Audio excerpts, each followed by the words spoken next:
고졸 가정부였던 그녀에게 회장님이 월 1,000만 원을 제안한 이유. 알고 보니 눈물 나는 사연. 깊은 밤, 눈을 감고 잠을 청하려던 새벽 1시, 밖에 우당탕 하는 소리가 나서 밖에 나가보니 그분이 끙끙대며 작은 신음을 내뱉었습니다. 저는 너무 당황해서 발을 동동 구르다가 얼른 정신 차리고 응급처치를 했습니다. 만약 제가 발견하지 못했다면 그분은 눈을 뜨지 못했을 거예요. 그리고 며칠 뒤 병실에서 깨어난 그는 저와 자녀들을 모두 모으고 말하기를, 이후 이야기가 궁금하시다면 구독과 좋아요, 알림 설정 눌러주시고 댓글 남겨주시면 여러분에게 따뜻한 행운이 찾아갈 거예요. 저는 윤지연입니다. 올해 55. 고등학교 졸업이 제 최종 학력이죠. 남편과 이혼한 지 벌써 10년이 넘었고 그 후로는 줄곧 가사도우미 일을 하며 살아왔습니다. 오늘도 어김없이 새로운 집으로 이사를 가게 됐어요. 짐이라고 해봐야 큰 것도 없죠. 옷가지 몇 벌과 낡은 가전제품들, 그리고 엄마가 남기신 몇 개 안 되는 유품들 뿐입니다. 박스를 하나씩 들춰보며 짐을 정리하던 중이었어요. 엄마의 옛날 물건들이 담긴 상자 맨 아래에서 낡은 편지 한 통을 발견했습니다. 봉투가 누렇게 발에 있었어요. 엄마가 돌아가신 지 벌써 몇 년이 지났는데 이런 편지가 있었다는 걸 처음 알았죠. 봉투 겉면을 자세히 들여다봤습니다. 삐뚤삐뚤한 글씨로 이렇게 적혀 있더라고요. 서울 성북동 32번 집. 강 회장 댁. 처음 보는 주소였어요. 그런데 이상했습니다. 왜인지 모르게 익숙한 기분이 들었거든요. 마치 어디선가 들어본 것 같은 그런 느낌 말입니다. 편지를 열어보려다가 멈췄어요. 엄마가 평생 간직하고 계셨던 건데 함부로 열어봐도 될까 싶었거든요. 하지만 호기심이 계속 고개를 들었습니다. 엄마는 왜 이 편지를 버리지 않으셨을까? 엄마는 평소에도 정리정돈을 잘하시는 분이셨어요. 필요 없는 건 바로바로 버리셨죠. 그런데 이 편지만큼은 끝까지 간직하고 계셨던 거예요. 며칠 동안 그 편지가 계속 머릿속에 맴돌았습니다. 일을 하면서도 밥을 먹으면서도 자꾸 그 주소가 떠올랐어요. 성북동 32번 집. 강 회장 댁. 결국 참을 수가 없었습니다. 어느 날 오후 저는 스스로도 이해할 수 없는 마음으로 중얼거렸어요. 그냥 한번 가보자. 왜 그런 생각이 들었는지는 모르겠어요. 단순한 호기심이었을까요? 아니면 엄마에 대한 그리움 때문이었을까요? 분명한 건 그 순간 저에게는 그 주소를 찾아가야만 할 것 같은 강한 충동이 일었다는 겁니다. 가방에 편지를 넣고 집을 나섰어요. 지하철을 타고 성북동으로 향하는 내내 가슴이 두근거렸습니다. 뭔가 중요한 일이 일어날 것 같은 그런 예감이 들었거든요. 하지만 동시에 불안하기도 했어요. 혹시 괜한 일에 발을 들여놓는 건 아닐까 싶었죠. 저 같은 사람이 회장님 댁에 찾아간다고 하면 과연 어떤 일이 벌어질까요? 성북동에 도착했을 때는 이미 해가 기울어 가고 있었어요. 골목길을 따라 걸으며 주소를 하나씩 확인해 봤습니다. 32번지를 찾는 게 생각보다 쉽지 않더라고요. 한참을 헤매다가 지쳐서 근처 파출센터 앞 벤치에 앉았어요. 가방에서 물을 꺼내 마시고 있는데 센터에서 나오는 아주머니 두 분의 대화가 귀에 들렸습니다. 언니, 요즘 일자리 구하기 힘들지? 그러게 말이야. 그런데 여기 근처에 회장님 댁에서 가사도우미를 구한다는 얘기를 들었어. 조건이 좀 특이하다던데. 제 귀가 번쩍 뜨였어요. 혹시나 해서 다가가 조심스럽게 물어봤죠. 실례합니다. 혹시 어느 집인지 알 수 있을까요? 아, 성북동 32번지 강 회장 댁이야. 그런데 왜? 순간 온몸에 소름이 돋았습니다. 바로 제가 찾던 그 주소였거든요. 이런 우연이 있을 수 있을까요? 이런 게 다 우연일까? 집으로 돌아가는 길 내내 머릿속이 복잡했어요. 단순히 엄마의 편지 속 주소를 확인하러 간 건데 하필 그 집에서 가사도우미를 구하고 있다니. 마치 누군가 저를 그쪽으로 이끌고 있는 것 같았죠. 며칠 동안 고민했습니다. 지원해봐야 할까 말아야 할까? 솔직히 망설여졌어요. 회장님 댁이라고 하니까 왠지 부담스러웠거든요. 하지만 계속 일자리를 찾아 헤매는 것보다는 나을 것 같았습니다. 결국 용기를 내어 전화를 걸었어요. 차분한 목소리의 남성이 받더라고요. 내일 오후 2시에 오시면 됩니다. 짧고 간단한 통화였어요. 면접이라고 하기에는 너무 담담했죠. 다음 날 정확히 2시에 그 집 앞에 서 있었습니다. 생각보다 큰 집이었어요. 오래된 한옥을 현대식으로 리모델링한 것 같았죠. 대문 앞에서 한참을 망설였습니다. 초인종을 누르자 곧바로 문이 열렸어요. 70대 후반쯤 되어 보이는 남성이 나타났습니다. 키가 크고 단정한 인상이었죠. 말이 적어 보였지만 눈빛만큼은 예리했어요. 윤지연 씨죠? 들어오세요. 거실로 안내받아 마주 앉았습니다. 강 회장이라고 자신을 소개하시더라고요. 생각했던 것보다 면접은 간단했어요. 경력이나 자격증 같은 건 거의 묻지 않았거든요. 대신 이상한 질문을 하셨어요. 밤에 잠이 깊은 편인가요? 보통입니다. 왜 그러시는지, 혹시 응급 상황에 대처할 수 있나요? 갑작스러운 질문에 당황했지만 솔직하게 대답했어요. 심폐소생술 정도는 할 수 있습니다. 그러자 강 회장의 표정이 조금 밝아지는 것 같았어요. 그럼 됐습니다. 자네가 밤마다 내 상태만 좀 확인해주면 좋겠소. 대신 월급은 1,000만 원 드리지. 귀를 의심했습니다. 1,000만 원이라고 하셨나요?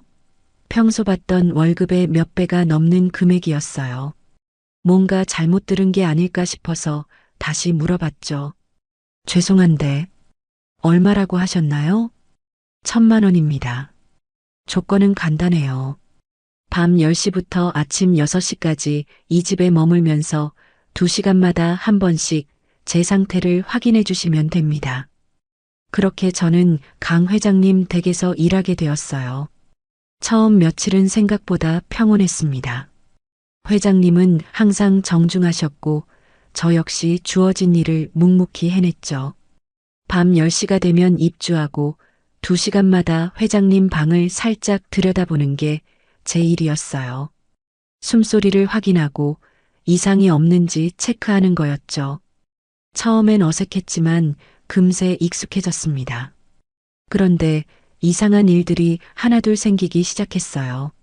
아침에 된장국을 끓여드렸을 때였습니다. 회장님이 국그릇을 들고 한참을 가만히 계시더라고요. 그러다가 혼잣말처럼 중얼거리셨어요. 이 냄새, 나 찍네. 별것 아닌 말 같았지만 저는 왠지 모르게 가슴이 두근거렸어요. 된장국이야 어디서나 비슷하게 끓이는 건데 왜 그런 말씀을 하시는 걸까요? 며칠 뒤에는 더 이상한 일이 있었어요. 제가 컵을 정리하다가 실수로 떨어뜨렸거든요. 반사적으로 몸을 숙여 컵을 주워 담으며 머리카락을 귀 뒤로 넘겼는데 회장님이 저를 유심히 바라보고 계시는 거예요. 그 손짓, 어디서 봤던가. 이번에도 혼잣말이었지만 제게는 들렸어요. 뭔가 이상했습니다. 회장님이 저를 보는 눈빛이 그냥 가사도우미를 보는 시선이 아니었거든요. 마치 누군가를 그리워하는 듯한 그런 표정이었어요. 설마 나를 누군가랑 착각하시는 건가? 그런 생각이 들기 시작했어요. 혹시 회장님께 제가 닮은 사람이 있는 건 아닐까요? 나이 드신 분들이 가끔 그러시잖아요. 돌아가신 가족을 다른 사람에게서 찾으시는 경우 말입니다. 하지만 확인할 방법은 없었어요. 회장님께 직접 물어볼 수도 없는 노릇이고 그냥 제 착각일 수도 있었거든요. 일주일쯤 지났을 때였어요. 회장님이 서재 정리를 부탁하셨습니다. 먼지가 많이 쌓인 책들을 닦고 서류들을 정리하는 일이었죠. 서재는 생각보다 넓었어요. 벽 한 면이 온통 책장이었고 오래된 서적들이 빼곡히 꽂혀 있었습니다. 한쪽 벽에는 액자들이 걸려 있었는데 대부분 회장님의 젊은 시절 사진들이었어요. 그런데 그 중에서 유독 눈에 띄는 사진이 하나 있었습니다. 아름다운 여성의 흑백 사진이었어요. 한복을 곱게 차려입고 은은하게 미소 짓고 있는 모습이었죠. 사진을 자세히 들여다보는 순간 가슴속에서 뭔가가 꿈틀거렸어요. 이상했습니다. 처음 보는 사람인데 왠지 익숙한 느낌이 들었거든요. 그 순간 머릿속에 어렴풋한 기억 하나가 스쳐갔어요. 어릴 적 누군가가 제게 무언가를 건네주던 장면이었습니다. 따뜻한 손길과 함께 달콤한 사탕을 주시던 분이 있었던 것 같았어요. 하지만 그 기억은 너무 흐릿했습니다. 꿈인지 현실인지도 분간하기 어려웠죠. 아니, 정말로 있었던 일일까요? 제가 너무 어렸을 때라 정확한 기억이 나지 않았어요. 사진 속 여인의 얼굴을 보며 계속 그 기억을 붙잡으려 했지만 쉽지 않았어요. 마치 안개 속을 헤매는 기분이었죠. 왜 자꾸 이런 기분이 드는 걸까? 점점 더 많은 의문이 생겨났어요. 우연히 찾아온 이 집, 엄마의 편지, 그리고 지금 이 사진까지.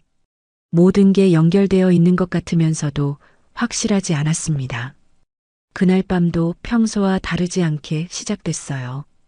10시에 입주해서 회장님이 주무시는 걸 확인하고 거실 소파에 누워 있었습니다.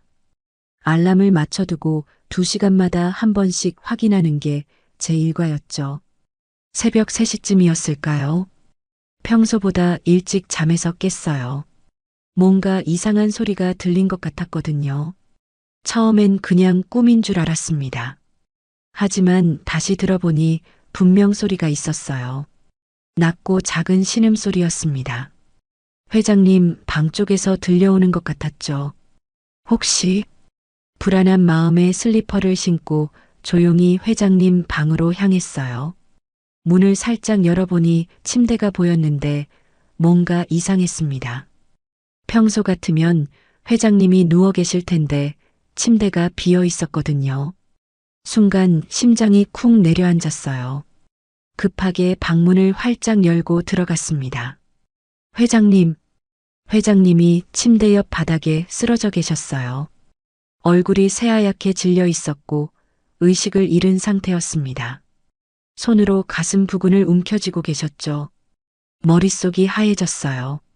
하지만 당황할 시간은 없었습니다. 예전에 배웠던 응급처치법이 떠올랐거든요. 먼저 회장님의 맥박을 확인했어요. 약하지만 뛰고 있었습니다. 숨도 가쁘게 쉬고 계셨죠. 심정지는 아닌 것 같았지만 상황이 심각해 보였어요. 119요? 응급 상황입니다. 떨리는 손으로 전화를 걸었어요. 주소를 말하고 상황을 설명하느라 목소리가 떨렸습니다. 그러면서도 회장님 상태를 계속 확인했죠. 의식은 없지만 맥박은 있습니다. 가슴을 잡고 쓰러져 계세요. 구급대원이 올 때까지 회장님 곁에서 기다렸어요.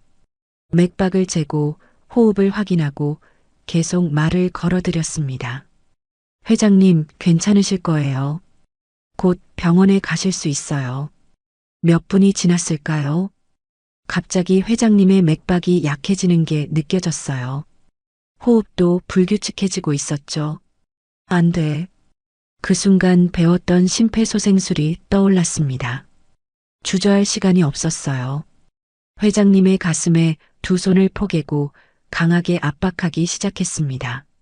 하나, 둘, 셋. 리듬에 맞춰 계속 눌렀어요. 땀이 흘러내렸지만 멈출 수 없었습니다. 회장님의 생명이 제 손에 달려 있었거든요. 그때 현관문이 열리는 소리가 들렸어요.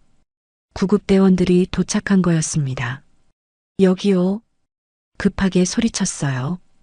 구급대원들이 들어와서 저를 대신해 응급처치를 이어갔습니다. 저는 한쪽으로 물러나 있을 수밖에 없었죠. 병원까지 따라갔어요. 응급실에서 기다리는 시간이 정말 길게 느껴졌습니다. 계속 최악의 상황만 생각났거든요. 1시간쯤 지났을까요? 의사 선생님이 나오셨어요. 다행히 생명에는 지장이 없습니다. 조금만 늦었으면 위험했을 겁니다.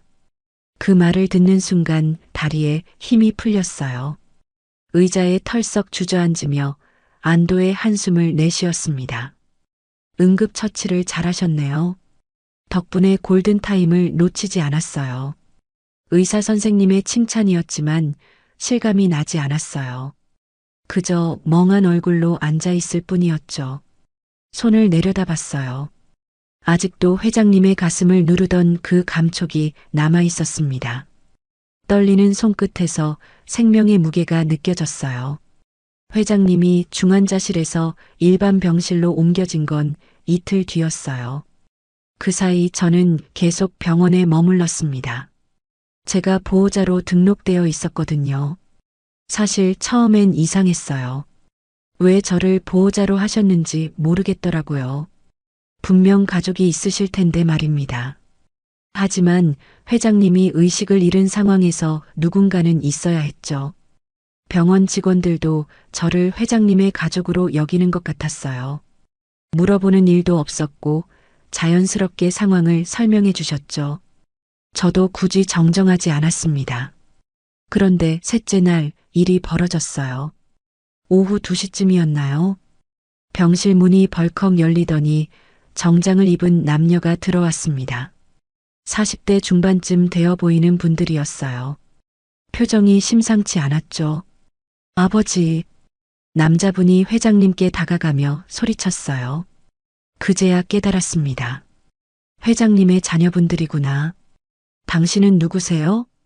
여자분이 저를 보며 날카롭게 물었어요. 목소리에 경계심이 가득했죠. 저는 가사도우미 윤지연입니다. 조심스럽게 대답했어요. 그런데 그 순간 두 분의 표정이 확 바뀌었습니다. 가사도우미가 왜 여기 있어요? 보호자가 누구라고 했죠? 간호사가 들어와서 확인해 보니 제 이름이 보호자로 등록되어 있었어요. 그 순간 병실 분위기가 싸늘해졌습니다. 가정부가 보호자예요? 남자분이 믿을 수 없다는 표정으로 소리쳤어요. 목소리가 커서 복도에까지 들릴 정도였죠. 아버지, 도대체 무슨 짓을 하시는 겁니까? 여자분도 분노를 감추지 못했어요. 회장님은 아직 완전히 깨어나지 못한 상태였는데 그 앞에서 큰 소리를 내시는 거였죠. 조용히 해주세요. 환자가. 제가 조심스럽게 말씀드렸지만 오히려 더 화를 내셨어요.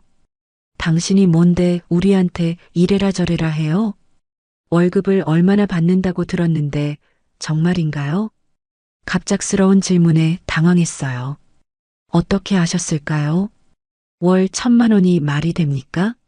남자분이 소리치며 주먹을 불끈 쥐었어요. 이 사람이 아버지한테 무슨 짓을 한 거예요? 두 분이 저를 바라보는 시선이 너무 차갑했어요. 마치 제가 회장님을 이용해서 돈을 뜯어낸 사기꾼처럼 보시는 것 같았죠. 그게 아니에요.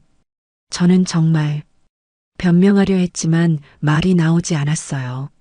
사실 저도 왜 그렇게 많은 돈을 주시는지 모르겠었거든요. 당장 나가세요. 우리가 아버지를 돌볼 테니까. 여자분이 손으로 문을 가리키며 말했어요. 차가운 목소리였죠. 하지만 나가라고 했어요. 결국 저는 아무 말도 못하고 병실 밖으로 나왔어요.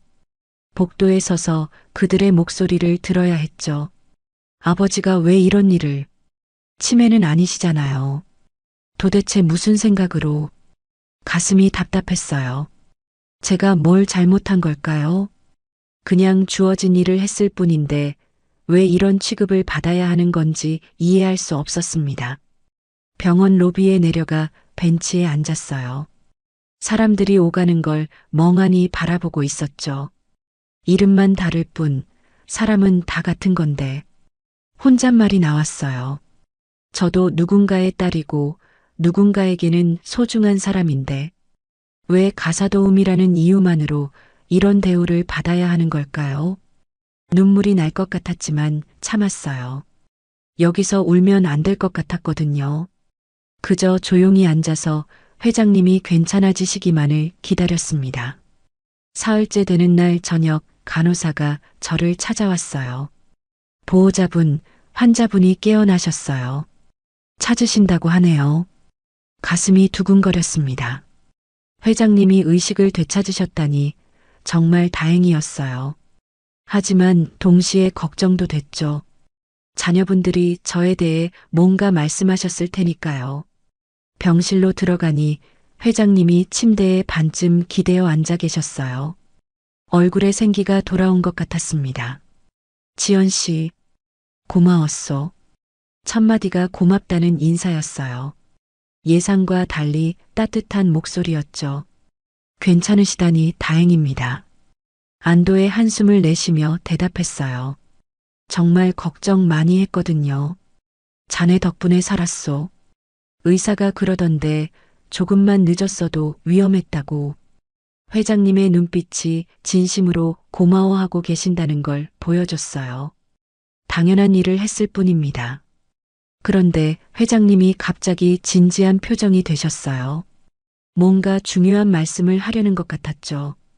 지연 씨, 우리 아이들이 자네에게 상처가 되는 말을 했다고 들었소. 역시 아셨구나 싶었어요. 별것 아니라고 말씀드리려 했는데 회장님이 손을 들어 제지하셨습니다. 미안하오. 내가 설명을 제대로 못한 탓이지. 설명이요? 무슨 말씀인지 이해가 안 됐어요. 회장님이 잠시 망설이시더니 천천히 입을 여셨습니다. 사실 자네가 우연히 우리 집에 온 게 아니오. 심장이 쿵 내려앉았어요. 무슨 뜻인지 감이 왔거든요. 내 아내가 세상을 떠나기 전 꼭 지켜보라던 아이가 있었소. 목소리가 조금 떨리고 계셨어요. 아내 이야기를 꺼내는 게 쉽지 않으신 것 같았죠. 그 아이의 주소를 적어뒀는데 편지에 적힌 주소 말이요. 자네가 들고 왔던 그 주소가 바로 아내가 남긴 마지막 주소였지. 머릿속이 하얘졌어요. 숨이 막히는 느낌이었죠. 그러니까 저를 그렇소. 자네를 기다리고 있었던 거요. 온몸에 소름이 돋았습니다. 제가 우연히 찾아간 줄 알았던 그 집이 사실은 저를 기다리고 있던 곳이었다니. 하지만 저는 기억이 안 나요. 어릴 때 일이라. 당연하지. 자네가 6살 때였으니까. 6살. 그때 제 기억은 거의 남아있지 않았어요. 엄마와 함께 이사를 많이 다녔던 시기였거든요. 우리 아내가 자네 어머니와 친구였소. 어려운 시절을 함께 보낸 사이였지. 그제야 퍼즐 조각들이 맞춰지기 시작했어요. 서재에서 봤던 그 사진 속 여인이 회장님의 아내셨던 거군요. 자네가 엄마 편지를 들고 온 걸 보고 확신했소. 아, 이 아이가 그 아이구나. 회장님의 눈가에 눈물이 맺혔어요. 아내가 돌아가시면서 마지막으로 부탁하신 게 그 아이만큼은 꼭 지켜보라는 거였소. 가슴이 벅차올랐어요. 자신도 몰랐던 기억 저편의 연결고리가 지금 이 순간을 향해 이어져 있었다는 사실이 믿어지지 않았죠. 그래서 1,000만 원을. 돈이 문제가 아니오. 자네는 내가 지켜야 할 사람이니까. 눈물이 핑 돌았어요. 이 모든 게 우연이 아니었던 거예요. 엄마의 편지, 그 주소, 그리고 회장님과의 만남까지. 그런데 왜 진작 말씀해주지 않으셨어요? 자네가 부담스러워할까 봐서.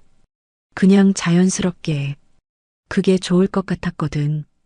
회장님의 배려였던 거군요. 하지만 이제 모든 게 명확해졌습니다. 이제 이해가 되시겠지? 왜 자네가 이 집에 있어야 하는지. 고개를 끄덕였어요. 더 이상 의문이 없었죠. 이 모든 게 운명이었던 것 같았습니다. 일주일 후 회장님이 퇴원하셨어요. 집으로 돌아오는 길에 회장님은 계속 창밖을 바라보고 계셨습니다. 뭔가 생각에 잠겨 계신 것 같았죠. 집에 도착해서 짐을 정리하고 있는데 회장님이 저를 부르셨어요. 지연 씨, 잠깐 정원으로 나와 보겠소. 정원으로 나가니 나무 그늘 아래 오래된 벤치가 하나 있었어요. 회장님이 그곳에 앉으시더니 옆자리를 손으로 가리키셨습니다. 조심스럽게 옆에 앉았어요. 잔디밭 너머로 해가 지고 있었고 저녁 바람이 살랑살랑 불어왔죠. 한참 동안 아무 말씀도 안 하셨어요. 그냥 정원을 바라보고 계시더라고요. 저도 덩달아 조용히 앉아 있었습니다. 지연 씨, 갑자기 회장님이 입을 여셨어요. 목소리가 평소보다 조용했죠. 그동안 고생 많았소. 아니에요. 당연한 일을 했을 뿐입니다. 아니요. 당연한 일이 아니었어. 회장님이 저를 바라보셨어요. 눈빛이 진지했죠. 자네가 아니었다면 난 지금 여기 앉아 있지 못했을 거요. 가슴이 뜨거워졌어요. 하지만 뭐라고 대답해야 할지 몰랐죠. 지연 씨, 하나 묻고 싶은 게 있소. 네, 말씀하세요. 회장님이 잠시 망설이시더니 천천히 말씀하셨어요. 정식 계약은 그만둡시다. 깜짝 놀랐어요. 갑자기 왜 그런 말씀을 하시는 걸까요? 혹시 제가 잘못한 게... 아니요, 그게 아니라... 회장님이 손을 저으며 말씀하셨어요. 계약이라는 게 너무 딱딱하지 않소? 돈 주고 받는 관계 말이야. 무슨 뜻인지 이해가 안 됐어요. 그럼 저보고 그만두라는 건가요? 자네가 괜찮다면 그냥 내 남은 날들을 함께 걸어줄 수 있겠소? 예상과 다른 말이었어요. 그만두라는 게 아니라 오히려 더 가까워지자는 말씀이었죠. 계약서도 없고 월급도 정해지지 않은 관계. 그냥 가족처럼. 가족이라는 말에 가슴이 뭉클해졌어요. 저에게 가족이라고 할 사람이 얼마나 됐나요? 하지만 그러면 제가 걱정 말아요. 자네가 필요한 건 다 챙겨드릴 테니까. 다만 이제는 고용주와 직원이 아니라 그냥 서로를 아끼는 사람으로 지내고 싶소. 회장님의 눈에서 진심이 느껴졌어요. 이분이 얼마나 외로우셨을지 생각하니 마음이 아팠죠. 어떻소? 부담스럽다면 예전처럼 해도 되고. 저는 말없이 고개를 끄덕였어요. 대답할 필요도 없다고 생각했거든요. 처음엔 정말 돈 때문이었어요. 월 1,000만 원이라는 거액에 이끌려서 시작한 일이었죠. 생활이 어려웠고 당장 내일 걱정을 해야 하는 처지였으니까요. 그런데 언제부터였을까요? 돈보다 다른 게 더 중요해진 건 말이에요. 매일 아침 일어나면 제일 먼저 회장님이 무사히 잠에서 깨어나셨는지가 궁금해졌어요. 아침 식사를 드시는 모습을 보면 안심이 됐고 저녁에 약을 챙겨 드시는 걸 확인하면 하루가 마무리되는 기분이었죠. 병원에서 생사를 오가는 회장님을 지켜봤을 때 저는 깨달았어요. 이분이 저에게 얼마나 소중한 존재가 되었는지를요. 고맙소, 지연 씨. 회장님이 제 손을 살짝 잡으셨어요. 따뜻한 손이었죠. 제가 더 고맙습니다. 정말 그랬어요. 이분을 만나면서 제 인생에 의미가 생겼거든요. 누군가를 돌보고 누군가에게 필요한 사람이 된다는 게 이렇게 행복한 일인지 처음 알았어요. 해가 완전히 지고 있었어요. 정원의 어둠이 내려앉기 시작했죠.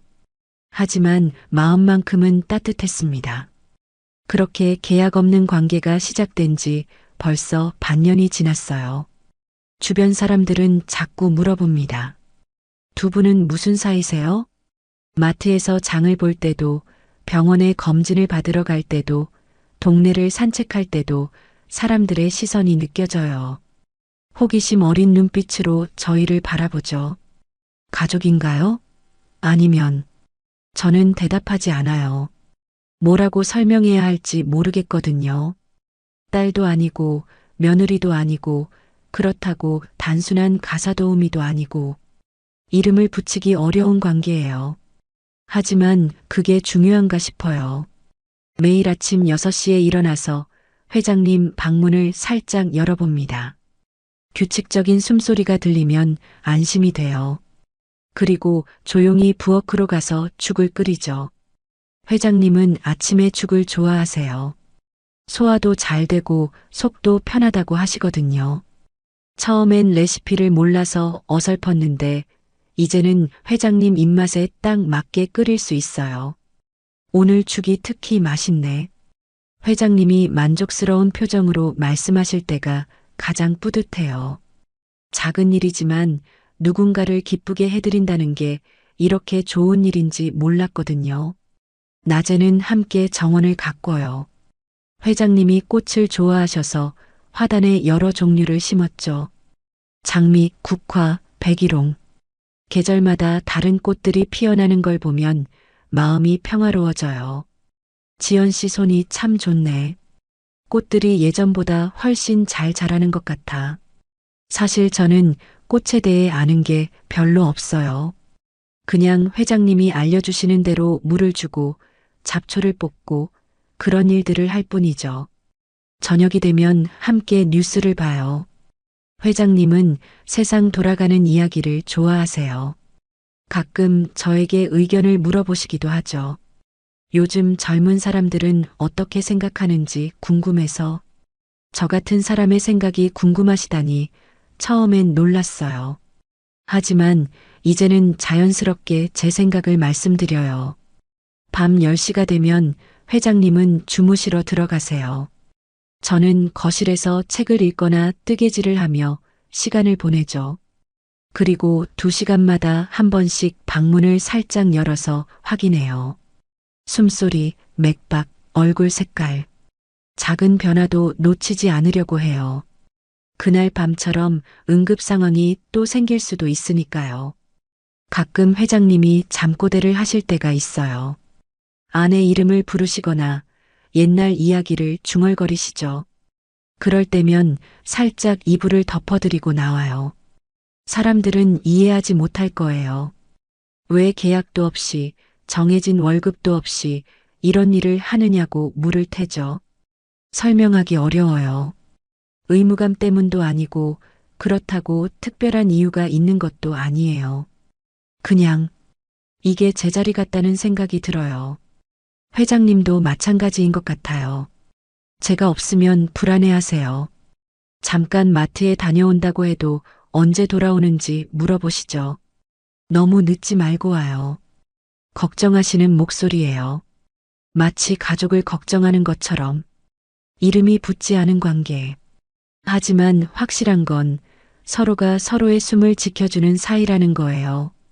회장님은 제가 홀로 살아가는 걸 지켜봐 주시고 저는 회장님이 건강하게 하루하루를 보내실 수 있도록 도와드려요. 그리고 그것이면 충분해요.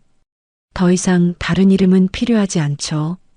그저 서로에게 없어서는 안 될 사람, 그 정도면 되는 거예요.